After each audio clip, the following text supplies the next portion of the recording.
जय Shiv Shankar friends, welcome to my channel भूतिया Sunday. So welcome again in my new story. कहानी में किसी भी तरह से किसी की भी भावनाओं को ठेस पहुंचाना नहीं है। ये कहानी पूरी तरह से काल्पनिक है। ऐसे ही हॉरर और हॉन्टेड स्टोरीज़ के लिए हमारे चैनल भूतिया संडे को सब्सक्राइब कर लीजिए। So now start the story. Farhan अपनी उम्र का एक बहुत ही मेन पड़ाव पार कर चुके थे। फरहान 60 साल के थे और अपनी 2 बहू, 2 बेटे और अपनी बेगम के साथ रहा करते थे। फरहान की एक बेटी भी थी, शबनम, जिसका भी टाइम से ही उन्होंने निकाह कर दिया था। फरहान बहुत ही खुश होकर अब सिर्फ अपनी बेगम के साथ ज़्यादा रहते थे। साथ में घूमने जाना, दरगाह पे जाना, साथ में खाना, चाय पीना, सब कुछ वो अपनी बेगम के साथ करते थे। दोनों बात करते थे आपस में कि अपनी उम्र का एक बहुत अहम हिस्सा हमने अपने परिवार को दिया है और अब कब ऊपर वाले का बुलावा आ जाए कि किसी को नहीं पता, और अब हम दोनों एक साथ रह के अपना जो भी बची कुछ ज़िंदगी है उसे ही तब बिताएंगे। इन्हीं सब बातों में रुखसाना अपने शौहर फरहान से कहती है कि अब आप एक काम कीजिए, हमारी जायदाद का जितना भी हिस्सा है उसके 3 हिस्से करके और बच्चों में बांट दीजिए। एक हिस्सा हमारी बेटी को भी दीजिएगा और 2 हिस्से हमारे बेटों को भी 2 हिस्से, और आपकी पेंशन तो आती ही है जिससे हमारा आराम से गुजारा बसारा हो जाता है। और हमारे बेटे भी बहुत अच्छे हैं जो हम पे इतना ध्यान देते हैं। हमारी बहुएं भी बहुत अच्छी हैं। रुखसाना की ये बात सुन के फरहान ने तुरंत ही एक वसीयत बनवाई और अपने दोनों बेटों में अपनी वसीयत बनवाई और बता दिया कि क्या क्या किस बेटे को मिलेगा और क्या क्या उनकी बेटी को मिलेगा। वसीयत बनवाए अभी कुछ टाइम ही हुआ था कि रुखसाना का इंतकाल हो गया। रुखसाना के इंतकाल के बाद फरहान बहुत ही खामोश रहने लगे थे। वो जितना हंसी मजाक और बातचीत करने वाले थे वो उतने ही ज़्यादा अब चुप रहते थे। पूरे आस पड़ोस में, पूरी कॉलोनी में, इनफैक्ट रिश्तेदारों में भी फरहान बिल्कुल भी बात नहीं करते थे ज़्यादा। कोई आया, मिलने आया, मिल गया, हाय हेलो, बस। अब उन्हें और किसी चीज़ की कोई फिक्र नहीं थी और ना ही अब वो अपने नाती पोतों के साथ ज़्यादा खेलते थे। और अगर उनकी बेटी शबनम भी अगर उनके घर पे आती, उनके दामाद भी आते, तो वो बहुत ही कम वक्त उनके साथ बिताते। सिर्फ हाय हेलो या फिर नाश्ता, लंच, डिनर के वक्त ही उनसे मुलाकात करते थे और बाकी वो हमेशा अपने कमरे में ही रहते थे। महीने में कभी 1 बार 2 बार वो अपनी बेगम की कब्र पे भी जाया करते थे, या उनका जब मन कर गया, दिन हो रात हो, वो कभी भी अपनी बेगम की कब्र पे चले जाया करते थे। ऐसे ही करते करते दिन बीतते गए। फरहान की बेगम रुखसाना की मौत को 2 साल हो चुके थे। 2 साल बाद फरहान और रुखसाना की शादी की सालगिरह का दिन आता है। हर साल सालगिरह फरहान और रुखसाना बहुत अच्छे से मनाते थे और फरहान हमेशा अपनी बेगम रुखसाना के लिए उनके पसंद के फूल भी लेके जाया करते थे घर से, सॉरी ऑफिस से घर। ऐसा ही दिन आया। 2 साल में भी उन्होंने हो चुके थे, बट इस चीज़ को उन्होंने बदला नहीं था। उन्हीं के पसंद के फूल आज भी वो उनकी कब्र पे लेके जाया करते थे।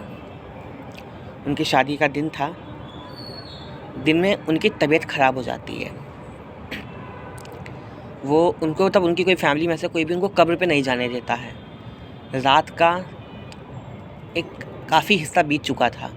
रात 11:30 बज रहे थे और फरहान को बहुत अजीब लगता है कि अगर मैं आज नहीं गया तो शायद उनकी बेगम उनसे रूठ जाएंगी, रुखसाना उनसे रूठ जाए और वो उनसे बात भी ना करे कि आप भूल कैसे गए मेरे लिए मेरे पसंद के फूल लाना। फरहान चुपचाप उठते हैं और गेट खोल के चुपचाप घर से बाहर चले जाते हैं। घर से बाहर चले जाते हैं और बहुत ढूंढने के बाद उन्हें एक रात में एक फूल वाला मिलता है, जिससे वो अपनी बेगम रुखसाना के पसंद के फूल खरीदते हैं और पैदल ही पैदल कब्र के पास तब कब्रिस्तान जा रहे होते हैं। इतने में ही जो उनके दामाद होते हैं, शबनम के हस्बैंड, शौहर, उनके जो दामाद होते हैं, वो उनको देखते हैं कि वो बोलते हैं कि अब्बा जान आप इस टाइम कहाँ जा रहे हो, वो भी फूल लेके, और सुना था कि आपकी तबीयत ख़राब है, मैं रुखसाना को कल आपके पास ही लेके आने वाला था, आज मैं किसी काम से बाहर था तो उस चक्कर इसलिए मैं लेके नहीं आ पाया। बोलते बेटा जी कोई प्रॉब्लम नहीं है और आप घर जाइए, मेरी टेंशन मत लीजिए, मैं बस कब्रिस्तान तक जा रहा हूँ। क्योंकि इस वक्त कब्रिस्तान बोलते वो बताते हैं कि मतलब मैं अपने बेगम के लिए फूल ले जाता हूँ, अगर मैं नहीं लेके गया तो शायद वो मुझसे नाराज़ हो जाएं और उनको ये मतलब मुझे ये बिल्कुल पसंद नहीं आएगा और ना उनको ये पसंद आएगा कि मैं फूल नहीं लेके गया। वो बोलते हैं कि नहीं आप ऐसे मत जाइए अकेले, सुबह चले जाइएगा। बोलते कि नहीं मुझे अभी जाना है, क्योंकि हमारी शादी रात 1 बजे हमारा निकाह हुआ था और 1 बजे से पहले मैं उनको ये देना चाहता हूँ। मैं हर साल जब वो थीं और जब वो नहीं थीं, मैं उनको दिन में या फिर रात में ये फूल दिया करता था और मुझे देना है, मुझे नहीं पता कि कौन क्या टाइम हो रहा है। अब वो जाते हैं और बोलते हैं ठीक है आप वो जाते हैं, बोलते हैं अच्छा ठीक है आप मेरी कार में चलिए, मैं आपको कब्रिस्तान तक ले चलता हूँ। फिर बोलते हैं ठीक है बेटा चलो। वो फिर गाड़ी में बैठ जाते हैं, कब्रिस्तान जाके बोलते हैं कि आप यहीं रुकिए और मैं अंदर से होके आता हूँ। बोलते हैं आप इस टाइम अकेले, मैं चलता हूँ आपके साथ। वो बोलते कि नहीं आप यहीं रुकिए, मैं अकेले में जाऊँगा।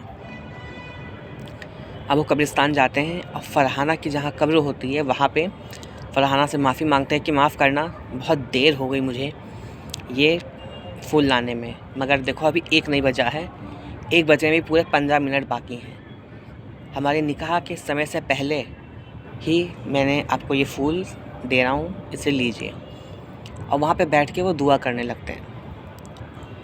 उसके बाद थोड़ी ही देर में वो वहाँ से उठते हैं और चल देते हैं वापस।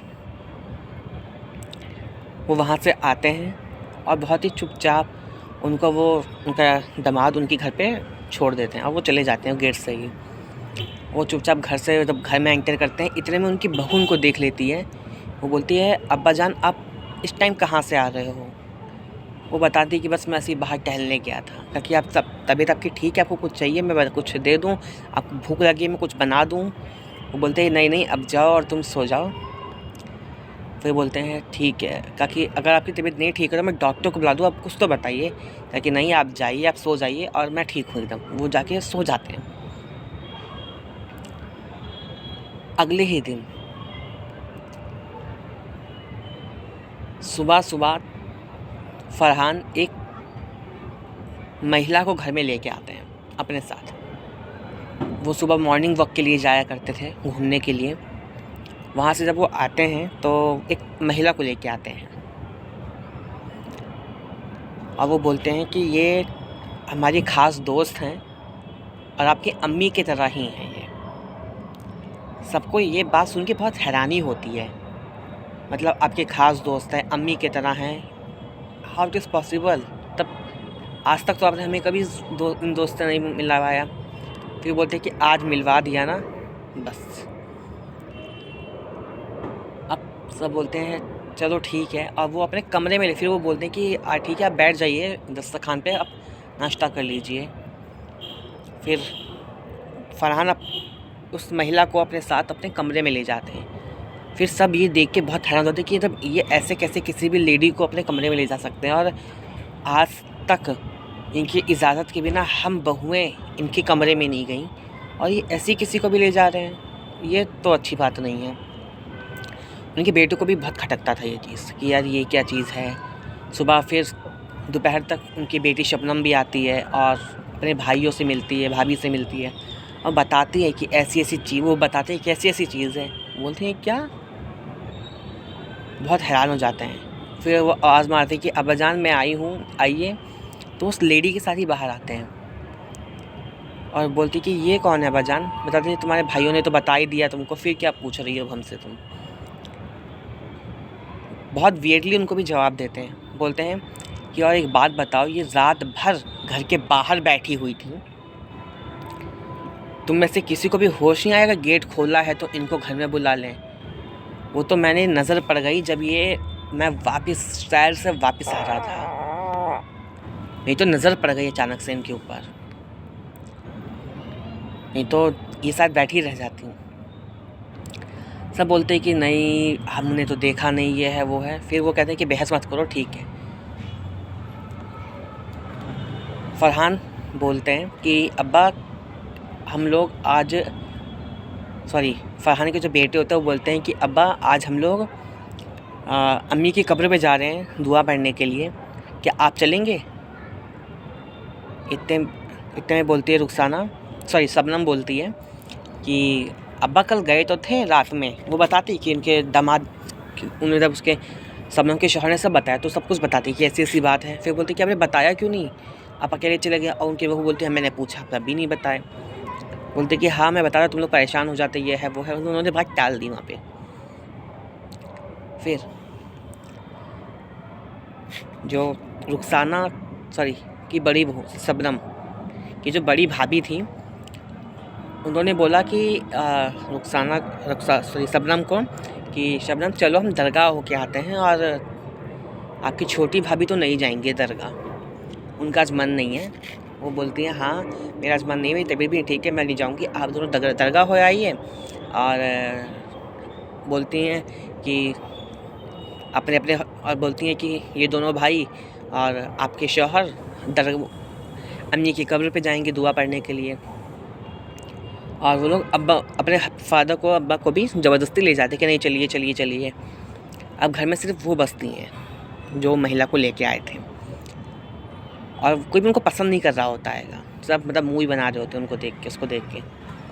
बोलते हैं ठीक है। अब ये लोग सब एक साथ घर से निकल जाते हैं। अब सिर्फ और बड़े बेटे का एक बेटा था तो वो अपने बेटे को भी ले लेता है। और जो छोटी वाली बहू थी उसकी एक बार छोटी सी बच्ची थी, वो अपने कमरे में सो रही होती है। कुछ महीनों थी, तो 1 साल होने ही वाला था उसको, और वो अब सो रही होती। वो किचन में जाती हैं उसकी छोटी बहू फरहान की कि सबको दरगाह से आएंगे और इनके लिए मैं कुछ लजीज बना देती हूँ।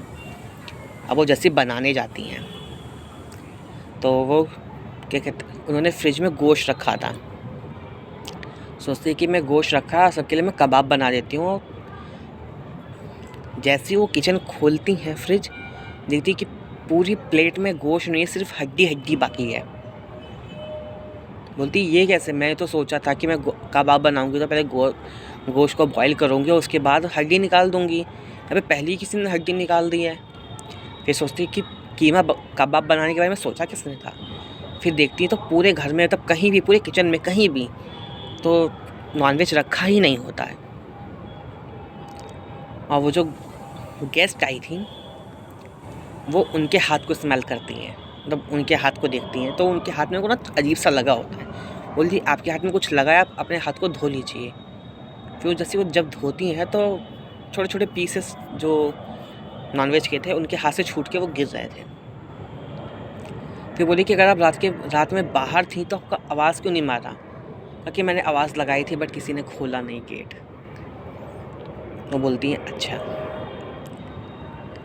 वो काफ़ी देर से वो फरहान की जो छोटी बहू थी काफ़ी देर से उनसे बक कर रही होती है, मतलब अपनी भड़ास निकाल रही होती है। काफ़ी गुस्से में बात करती है कि आप ऐसे कमरे में चली गई, ये है वो है, रात भर बाहर थी, इतना कौन सा दोस्त किसी के लिए करता है, ये है वो है।